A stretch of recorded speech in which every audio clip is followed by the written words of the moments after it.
నమస్తే. Welcome to ARK talks.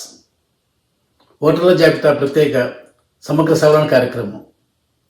సంక్షిప్తంగా చెప్పుకోవాలంటే దీన్ని ఎస్ఐఆర్ సర్గా వ్యవహరిస్తున్నారు.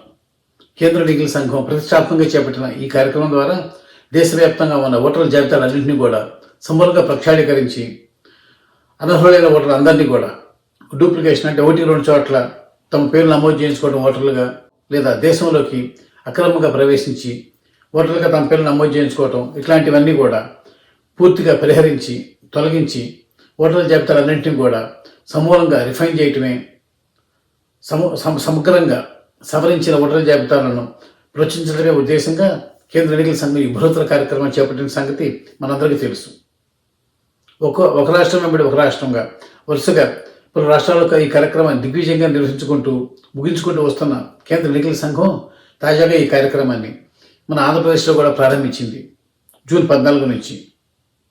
మరి ఈ కార్యక్రమంలో అంటే తమ ఓటు హక్కును పరిరక్షించుకోవాలన్నా, భవిష్యత్తులో ఓటర్గా కొనసాగాలన్నా కూడా తమ పేర్లను ఇక్కడ తప్పనిసరిగా నమోదు చేయించుకోవాల్సిన అవసరం ఉన్న ఈ కార్యక్రమంలో రాష్ట్రంలో ఉన్న ఓటర్లు అయితే ఏ ఇబ్బంది లేకుండా, ఏ బాధబంది లేకుండా హాయిగా తమ ఓటు హక్కును పునరుద్ధరింప చేసుకుంటారు. అవకాశం ఉందందుకు సంబంధించిన విస్తృతమైన ఏర్పాట్లను ఎన్నికల సంఘం చేసింది. 300 మంది అధికారులను, సిబ్బందిని నియమించింది. వారు 1-2 సార్లు కాదు 3 సార్లు అన్ని ఇళ్లకు వెళ్తారు, ఓటర్లందరినీ కలుస్తారు, వారికి ఎన్యూమరేషన్ ఫామ్స్ ఇచ్చి వాటిని తీసుకుని మళ్ళీ వాళ్ళ ఓటర్ల జాబితాలను లోపరహితంగా రూపొందించేందుకు సాయశక్తులకు కృషి చేస్తారు. బాగుంది అంతవరకు. అయితే రాష్ట్రం వెలుపల ఉంటున్న, అంటే రాష్ట్రేతర ప్రాంతాల్లో ఇతర రాష్ట్రాల్లో కానీ విదేశాల్లో కానీ ఉంటున్న ఆంధ్రప్రదేశ్కు చెందిన ఓటర్ల పరిస్థితి ఏమిటి? వీరు తమ ఓటు హక్కును ఎలా పరిరక్షించుకోవాలి, ఎలా పునరుద్ధరింప చేసుకోవాలి, తమ ఓటు హక్కు పోకుండా ఎలా కాపాడుకోవాలి అన్నది ఇప్పుడు ప్రశ్న. ఈ ప్రశ్న చాలామంది ఆందోళన గురి చేస్తుంది. ఎందుకంటే రకరకాల కార్యక్రమాల మీద, లేకపోతే ఉద్యోగాల మీద ఎంతోమంది లక్షలాది మంది ఆంధ్రప్రదేశ్ చెందిన ఓటర్లు ఇతర రాష్ట్రాల్లోనూ విదేశాల్లో ఉంటున్నారు. వారందరికీ కూడా ఇప్పటికిప్పుడు అంటే ఈ ఎన్యూమరేషన్ ఫామ్స్ను సమర్పించేందుకు ఎలక్షన్ కమిషన్ నిర్దేశించిన గడువు జూన్ 14 నుంచి జూలై 14 వరకు 1 నెల. ఈ నెలలో వాళ్ళకి వెనక వెళ్ళి ఆ ఎన్యూమరేషన్ ఫామ్స్ను సబ్మిట్ చేసుకోగలిగితే ఇబ్బంది లేదు. కానీ అప్పటిలోకి వెళ్ళలేకపోతే వాళ్ళ పరిస్థితి ఏమిటి? వారు ఓటుకు కోల్పోవాల్సిందేనా అంటే అక్కర్లేదు.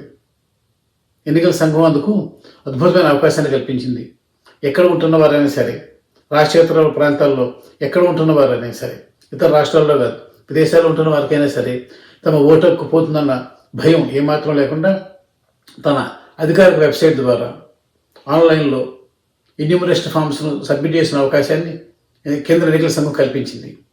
దీంతో చాలా సులభంగా ఎక్కడెక్కడ ఉన్న ఓటర్లైనా సరే ఆంధ్రప్రదేశ్ చెందిన ఓటర్లు తమ ఓటు హక్కును పునరుద్ధరింప చేసుకునేందుకు అవసరమైన ఎన్యూమరేషన్ ఫామ్స్ను సబ్మిట్ చేయొచ్చు. ఇలా జూలై 14 వరకు అందిన ఈ ఎన్యూమరేషన్ ఫామ్స్ అన్నింటినీ కూడా ఎన్నికల సంఘం అధికారులు క్షుణ్ణంగా పరిశీలించి డిస్ప్లే చేసి జూలై 21న ముసాయిదా అంటే డ్రాఫ్ట్ ఓటర్ లిస్టును ప్రచురిస్తారు. వాటిపై అభ్యంతరాలు, ఆక్షేపణలు, ఫిర్యాదులు ఏమైనా ఉంటే కనుక 1 నెల రోజుల పాటు సేకరిస్తారు. ఇలా ఈ 1 నెల రోజుల పాటు స్వీకరించిన అభ్యంతరాలపై మరి ఇంకొకసారి పరిశీలించి ఆ తర్వాత పూర్తి స్థాయిలో సవరించిన ఓటర్ల జాబితాలను అధికారికంగా రిలీజ్ చేస్తారు.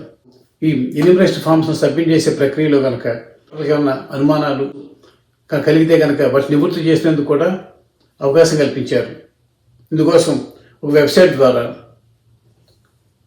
కాల్ యువర్ బిఎల్ఓ అనే సదుపాయాన్ని కల్పించారు. కంప్లైంట్ను నమోదు చేసిన వెంటనే ఆ తర్వాత 48 గంటల్లోగానే కన్సర్న్డ్ బిఎల్ఓ వీరిని సంప్రదిస్తారు. వీరికి వచ్చిన ఇబ్బంది ఏమిటి, వీరికి కలిగిన అనుమానం ఏమిటి అనేది తెలుసుకుని దాన్ని నివృత్తి చేస్తారు. ఏ వెబ్సైట్స్ ద్వారా ఈ సదుపాయాన్ని పొందొచ్చు అన్నది నేను ఈ కింది డిస్క్రిప్షన్ బాక్స్లో పొందుపరుస్తాను. మరి ఇంకెందుకు ఆలస్యం, నేను ఈ డిస్క్రిప్షన్ బాక్స్లో పేర్కొన్న వెబ్సైట్స్ ద్వారా ఎన్నికల సంఘం నిర్దేశించిన ప్రమాణాలకు లోబడి మీ ఎన్యూమరేషన్ ఫామ్ సబ్మిట్ చేసుకోండి, మీ ఓటు హక్కును కొనసాగించుకోండి.